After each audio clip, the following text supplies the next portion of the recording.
TV.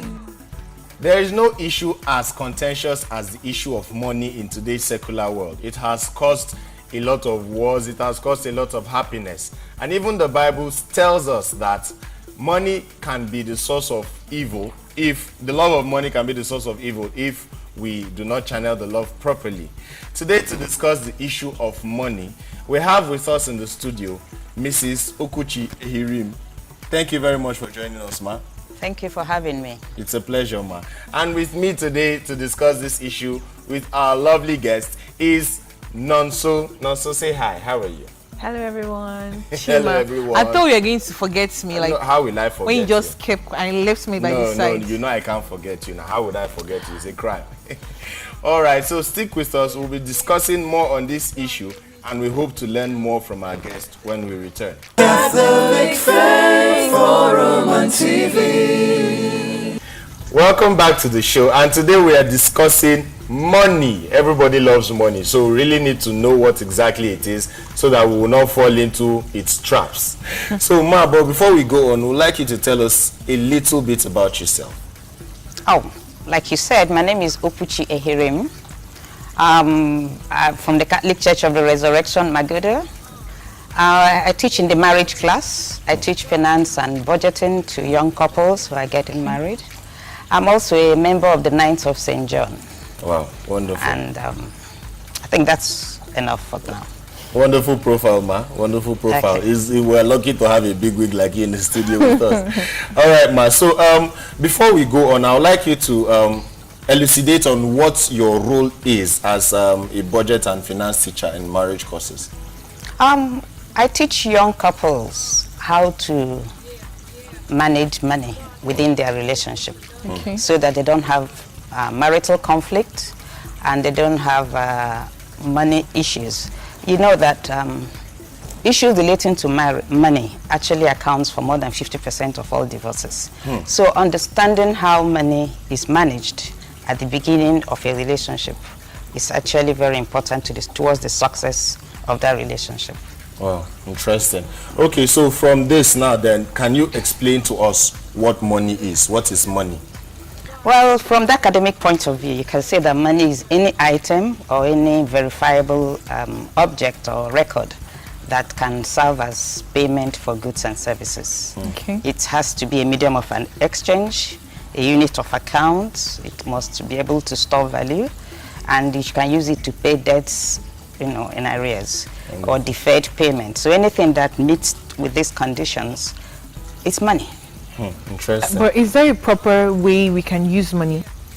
Of course, you have to use money in a proper way. Okay. But first of all, for you to be able to know how to use money, you first of all must understand where is money coming from. Okay. The Christian faith and the Catholic faith teaches us that money is a gift from God. So all the money you have is a gift from God. And when you have a gift, then it becomes important that you must use that gift to honor the person who gave it to you. So the primary role or the primary way to use money is such that it gives honor to God. So using money must honor God. And apart from using money to honor God, you must use money to take care of yourself, because you are also a gift from God. And you must use money to help your neighbor. Charity. So you use money to honor God, promote the work of God, use money to take care of yourself, and use money to help your neighbor. Those are the proper uses of money. Wow, okay, so that means there are improper uses of money from what you've said. And can you give us some examples, some of the things that people do that are outside the main uses of money? Once you use money in a way that it does not honor God, you've abused money.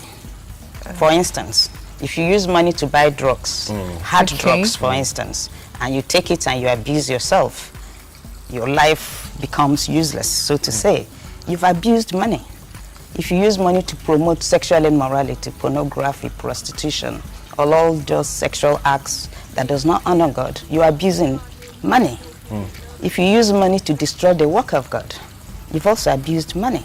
You can also use money as power in a relationship. When you use money in a relationship as power, you're abusing money. That is financial abuse, And so when you use money in any way that does not honor God, that is abuse. How about when you don't use the money at all and you have it? Is that an abuse also?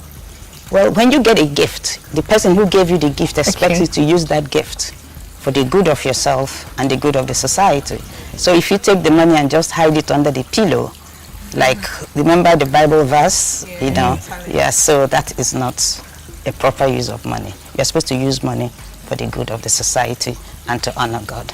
Okay, so about usage of money, you mentioned power. Now, money can be used, if money is used for reasons of power, it can be an abuse. I would like you to explain that a bit. How, because we know that when people have money, they gain some certain power. So how is exercising this power over people, or how can it become an abuse? If you take a relationship, let me say a marriage relationship, where, for instance, the man earns all the money, and the woman depends on him solely for all her revenue, and it's all that she spends. And then because the man knows that, he now controls the woman in such a way that she has no freedom. She has to ask for every penny. She has to account for every penny. She cannot do anything independent of the man. And sometimes even to get the money, it's a process of abuse, emotional and verbal abuse before you get it. Then the man is using money as power to control a person, to control her and to bully her. So that is not the proper use of money. That's an abuse. And that happens in some relationships, and it is wrong. Wonderful. So about money and budgeting, people say budgeting is for stingy people. A lot of people say budgeting is for stingy people. If you have it, why not just buy it? Why not just spend it? So how exactly does budgeting help us manage our money? Budgeting cannot make you stingy. First of all, do we understand what a budget is? A budget is a list of, you know, when you sit down and you articulate, where is all my revenue going to come from? What are the things I need to do with money? So how am I going to spend it? So budgeting helps you to know what I'm getting, what I need to do, and what will be left. So it cannot make you stingy. It actually should make you more generous, because in the process of budgeting, you have a goal, and you're able to prioritize your items of need, which one is more important than the other, and allocate resources properly in such a way that you are not spending money frivolously on the things that are not as important as others. So, and if you do that properly, recognizing who gave you the money, that you need to be charitable, you need to be generous to yourself, you need to take care of the more pressing needs before others, then it actually makes you more generous, not stingy at all. But you know, there's some people that spend money, like you say, okay, I will spend and get another one in return. What do you have to say about all those people? They like to spend money. I have money now, then I spend everything because I know money is coming again. That person is not preparing him or herself to one day have financial freedom. Because the essence of budgeting is such that you spend your money and one day you have financial freedom. You know, that financial freedom is that at the time you retire and you stop working, you also still be able to be, still be comfortable. Now, if you are a frivolous spender or somebody, as soon as the money comes, you spend it, then you're not planning, you're not saving, you're not thinking of long-term projects, you're not thinking of education, proper education. Because so are you saying that spending, like, okay, you get, some people call it careless money, some people call it vex money. You get some money and then in the middle of it, you just be like, oh, let me treat myself. Are you saying such kind of spending is wrong? No, it is not wrong. But because in budgeting, you also have money that we call play money. Okay. You should always put some money aside that you can use to do the things that make you happy. You meet up with your passion. You know, everybody has a passion. And for you to live a full life, you must be able to satisfy that passion, hoping that that passion is not sinful. Okay? So if you have, you should also, in budgeting, actually, if you want to talk about budgeting, you first of all think about giving. The first 10% of your revenue or your income should go to giving. That is given to, whether you call it tithing or to God or church, but it's given back to who gave it to you. You should give about 10% of your revenue towards that. Then the next thing you should think about is, what are my long-term goals? What are the things I need to do in the future? You should save about 10% of your revenue towards that. Then you think about how much money do I need to live my life now? You should spend about 50% of your revenue towards taking care of yourself, your rent, your food, your clothing, such things. Then another 10% should go into savings. That's for the rainy day. Putting money away for the rainy day. Accidents do happen, whether you plan it or not. And then you should have about 10% to play with. That's the money you can spend, like, a night out with the boys. Okay? Good. You want to have some fun, because you must. That is also important to life. So you need to have about 10% for that. So, but if you get money and just because you got it casually and you spend it carelessly, then it's not going to help you to be able to grow, because when you got that money, there's nothing like chance. Opportunities come. God gave you an opportunity to make money. Maybe it was not expected, but he did give you an opportunity and you grabbed it and made money. So you should be able to plan it and how you're going to spend it, so that you will get the best out of it. So, for example, now, based on your example of casual receiving of money, a lot of young people, especially the students and the kids, they get their money, if I may say, casually, because they don't really work for it. Their parents give them, because it is also in the duty of the parents to cater to the needs. So the kids do not really work for it, so they don't really know the essence of working for money. Now they get this money, and then most of the time the first thing that comes to mind is, let me go and have fun, let me go and play. So how important is it in a family to teach children about money, so that when they get this money, they don't think the first thing is, let me go and buy sweets, let me go and buy this, because this is what happens a lot with our kids. Well, training children on money management should actually start as soon as the child is able to understand what money is. Okay. And that training should start in a simple way. Most of us, when we grow up, we had piggy banks. Our parents gave us piggy banks. So, well, I don't know. So when an uncle gives you money, you put it inside the piggy bank, and a piggy bank is difficult to bring the money out. So you need to go through some effort to bring it back. So that is the first way to teach children that savings, that as soon as you get money, you don't need to run to the shop and buy sweets. And as this child starts to grow up, you need to let the child understand how money is made and how difficult it is to get money. You need to start to teach the child. And the best way to teach children is through life examples. The way you manage money yourself as a parent, the way you talk about money as a parent, the way you treat money as a parent. Because some people pay a lot of respect to money. Some people are casual with money. So you have to let your child understand this. You teach your child charity. How do you teach your children charity? From your own charitable activities. Let your children understand. You take them to orphanages. You tell them to bring their clothes, so that their old clothes, so that you can take it to a charity. Yes, you just teach children how to be generous, how to take care of their neighbors, and you make them understand that hard work leads to earning money and being comfortable, and that laziness leads to poverty. So that is a basic understanding of teachings that every child should have, and as they grow. And once the child has grown, and even as a student, you need to start to budget your money. Once you start to receive money and you have the sole responsibility to spend it, then you need to start to have a budget. Because, when we were in university, there are people who do 101, 100, it's not because their parents don't always give them money, it's because they don't plan on how to use it. So as soon as they get it, within the first 1 week or two, it's gone. Then they start to struggle. You start drinking Gary and all of that. Yes. All right, it has really been interesting. So we have to go to the streets now to take opinions on how people spend their money and get to better understand what people do with money. Don't go anywhere. We will be right back. Catholic Faith Forum on TV. To be honest, right now I'm not driving, so I spend my money mostly on Uber and Taxify, to be honest. Because I need to get around. I'm a businesswoman. I run a salon. So I have to go for my appointments, and so I spend large amount of my money on transportation.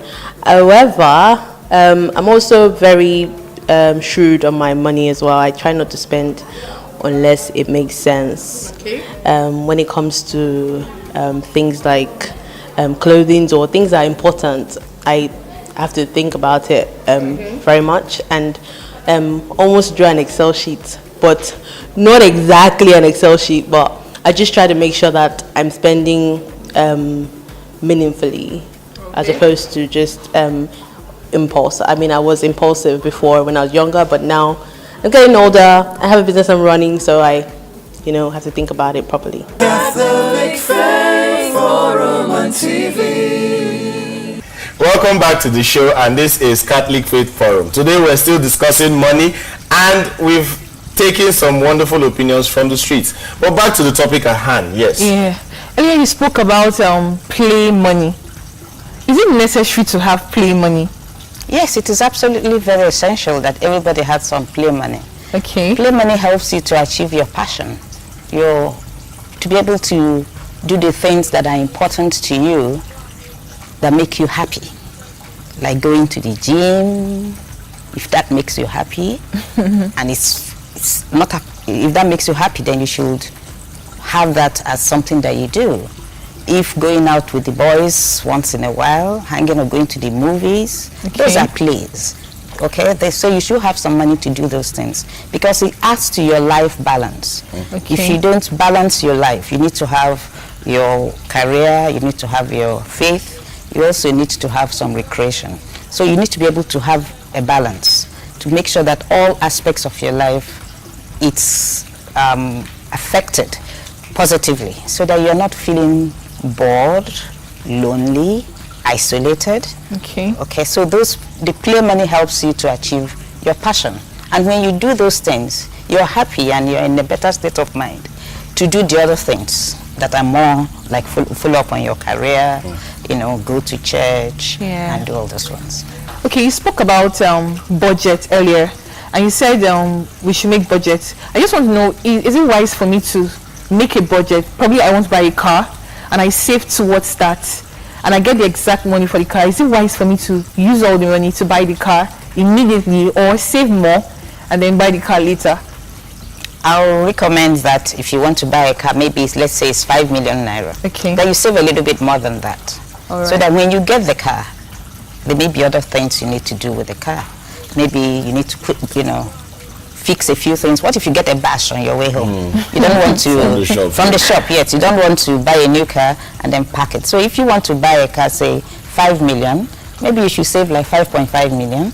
So after buying the car, then you have some change, so that in case of any sudden unplanned something comes up, you will be able to take care of it. And when it comes to buying, for young people like you, I would like to say that, especially when it comes to buying things like cars or moving into where you live, it's always very important that you also consider not just the cost of the car, but also the maintenance of the car.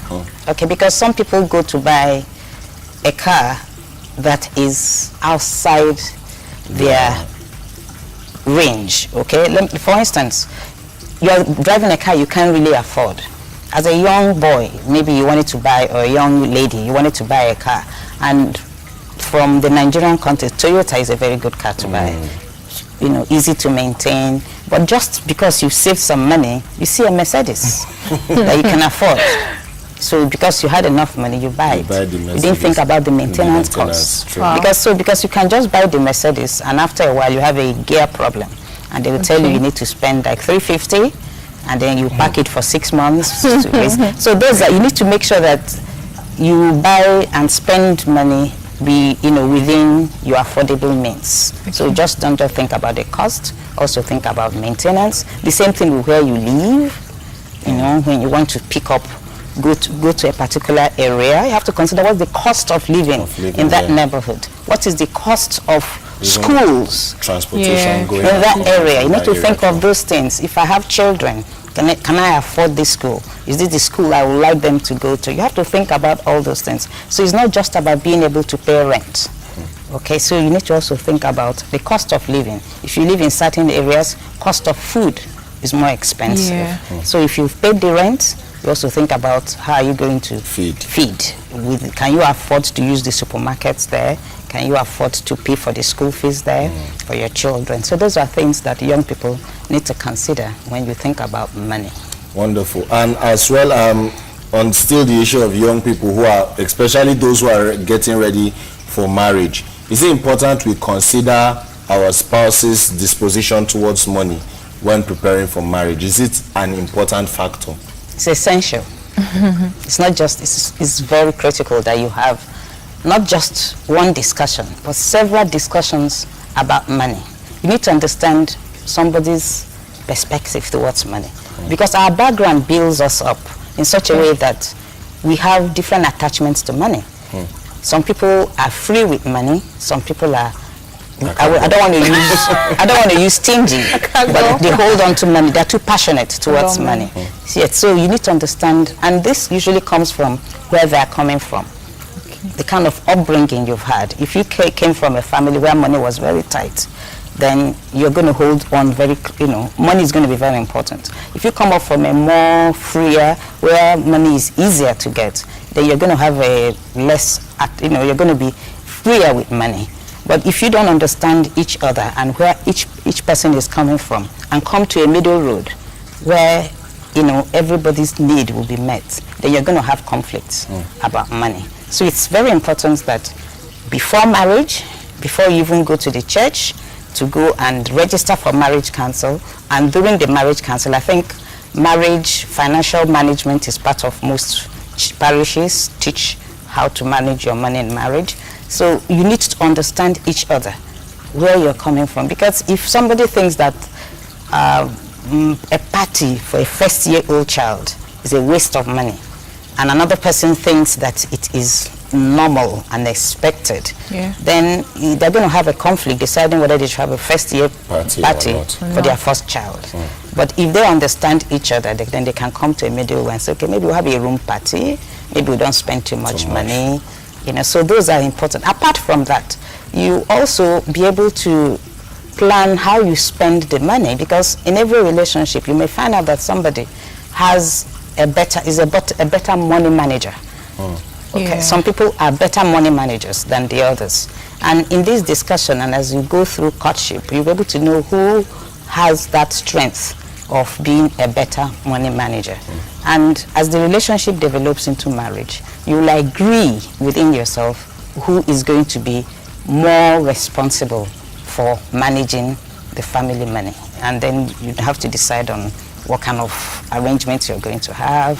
Are you going to have joint accounts? Are you going to have separate accounts? We recommend that every money should be together. So as you come together and become one, should be together. Your finances also should be one. You advise that the money should be together. Won't this cause issues in the future? In spending, like if I want to buy marriage, and then marriage, he doesn't want me to buy marriage, as is two people come together and be one. Yeah, that's it. You shouldn't separate your money. Your money should also be one. But like I said, in the course of this discussion, you can agree that it can be mine, yours, ours. Okay. You can come up with any agreement or arrangement that suits you.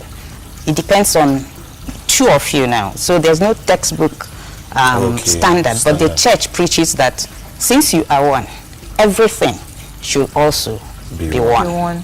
People that have money, or rich people, won't enter the kingdom of God.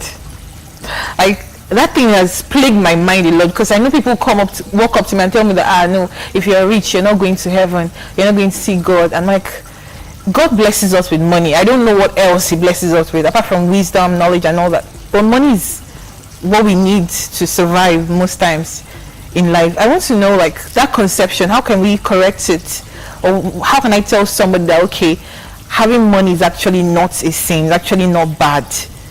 Having money is not a sin, and it's not bad. But first of all, you have to ask yourself, how did I make the money? Okay. Yes. If God blesses you with money, and it's God that blessed you with money, then you should be glad in it. You should enjoy the money and use it to do the work that God has given you to do. And we talked about this at the beginning. Yeah. What are the things God wants you to do with God? First of all, you have to take care, make sure that you give the money, use it to promote the work of God. Work of Yeah. God. You must use it to take care of yourself. Neighbor. And you must take care of your neighbor. Yes. Those are the three things you must do with money.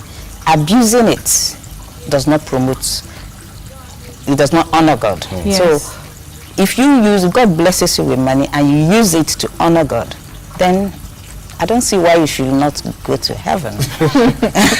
Thank you very much, Mrs. Okuchi Ehirim, for that very wonderful and insightful talk on money. And I'm sure me and also now know what to talk about when that time comes. Which time are you talking about? So we'll talk about this off camera. Please say it now. It's wonderful having you here. Yeah, It's been thank you, wonderful Ma, for having coming. here. Thank you. Thank so you very much for having me. Yes, Thank You're you very welcome. much. And if you have any more questions on this topic, our social media is there for you. You can always visit us at CFF on TV on Twitter, Facebook, and Instagram. And until we come your way with another wonderful topic, keep being saints In jeans and shirts. Take care.